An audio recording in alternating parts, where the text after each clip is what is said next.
Selamat datang di pertemuan yang kedua. Kita bicara mengenai Agile Project Management. Agile yang kita bicarakan dilekatkan dengan kata project. Dan saya yakin teman-teman sudah mengambil mata kuliah atau mata pelajaran project management. Ya, project itu berbeda dengan aktivitas rutin. Project itu kan adalah a temporary endeavor gitu ya, atau usaha temporer gitu ya, yang ada awalnya, ada akhirnya untuk menciptakan sesuatu yang unik. Sesuatu yang unik itu bisa produk, bisa solusi, bisa layanan, bisa jasa, bisa value, atau artefak apapun. Sementara kalau aktivitas rutin kan tidak ada stopnya, tidak ada berhentinya, jalan terus. Tapi project jelas, ada mulainya, ada akhirnya, dan ada objektif unik yang ingin ditempuh. Makanya dikatakan sebagai usaha yang bersifat temporary, usaha yang bersifat ada periodenya. Nah, ketika berbicara Agile Project Management, maka yang dimaksud adalah terkait dengan metodologi yang dipergunakan di dalam proyek tersebut. Nah, proyek itu kan macam-macam. Misalnya ada proyek pembuatan software, ada proyek konstruksi jaringan software, ada proyek migrasi data, ada proyek audit, macam-macam proyek itu.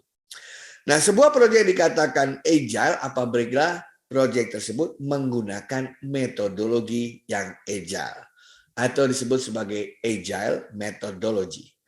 Nah, yang membandingkan apapun metodologi agile yang ada, Anda bisa melihat di berbagai buku itu metodologinya banyak sekali ya, karena beda-beda untuk membuat software, untuk mengkonfigurasi network, untuk memigrasi data itu macam-macam.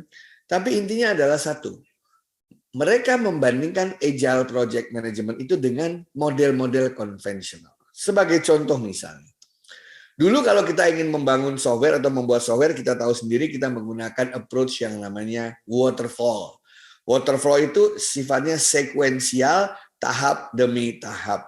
Perencanaan dulu, perancangan, habis perancangan bikin, development, habis development uji coba, testing, habis uji coba langsung baru mereka implementasikan, habis itu mereka evaluasi, begitu ya. Sifatnya adalah serangkaian berturutan dan rata-rata setiap tahapan itu menggunakan waktu yang relatif panjang. Perencanaan 1 bulan, minta mendefinisikan requirement another 1 bulan lagi, membuat rancangannya 2 bulan, membuat software 3 bulan, dan seterusnya. Nah, dalam konteks bisnis seperti sekarang ini, waterfall approach itu sudah dianggap terlalu lama, ya bertele-tele, ya tidak memberikan value kepada bisnis itu sendiri. Sehingga mulailah dikenal istilah-istilah metodologi baru seperti spiral approach misalnya ya, yang berbasis pada pembuatan prototipe dan lain sebagainya. Nah, spiral approach itu biasanya sangat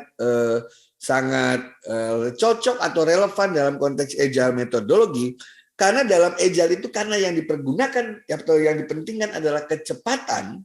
Maka yang mereka lakukan adalah tahapan-tahapan yang panjang itu kita mampatkan dalam waktu singkat, tetapi kemudian dilakukan secara iteratif atau beberapa kali putaran, beberapa ronde. Misalnya begini, ada seorang user ingin suatu software kecil atau fungsi software kecil. Oke, hari ini kita menangkap yang dia inginkan apa? Bagus. Hari keduanya langsung saya bikin contoh-contoh solusi yang bisa terjadi. Hari ketiga saya bikin prototype. Kosongannya prototype. Begitu prototype saya buat, hari keempat langsung saya kasih lihat ke usernya. Kira-kira tampilannya kayak gini bagaimana? Nanti kamu inputnya begini, outputnya kayak begini. Apakah ini yang seperti Anda inginkan? Dia bilang, sudah hampir benar, cuman yang ini harus dikoreksi. Oke, dia kembali lagi ke labnya, dia ubah lagi, 3 hari kemudian dia ketemu lagi pelanggan. Terus iteratif begitu, sampai akhirnya usernya bilang, yes, this is what I want. Itu namanya agile. Cepat, berhubungan dengan keinginan customer. Ingat, yang akan menggunakan produk kita bukan kita, tetapi orang lain. Menurut kita bagus, belum tentu menurut orang lain. Menurut kita cocok, belum tentu menurut yang ingin menggunakannya.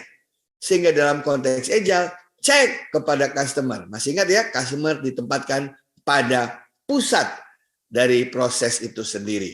Nah, disinilah agile itu bekerja Jadi Anda kalau lihat agile proses baik yang dikenal dalam membuat software, dalam membuat database, dalam memigrasikan database, dalam membuat transformasi apapun itu, dia selalu menggunakan model iteratif. Ya, agar prototipe 1 dengan prototipe 2 dan prototipe 3 bisa direkam secara baik, mereka pakai model-model seperti kita ketahui, ada version, ada release begitu ya.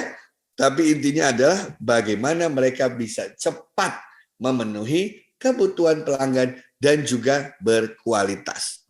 Nah, oleh itulah maka teman-teman sekalian silahkan Anda melihat berbagai jenis metodologi agile dan yang akan Anda lihat pasti adalah iteratif secara cepat dan cek ke pelanggan setiap kali Anda menciptakan atau Anda merilis sebuah artefak.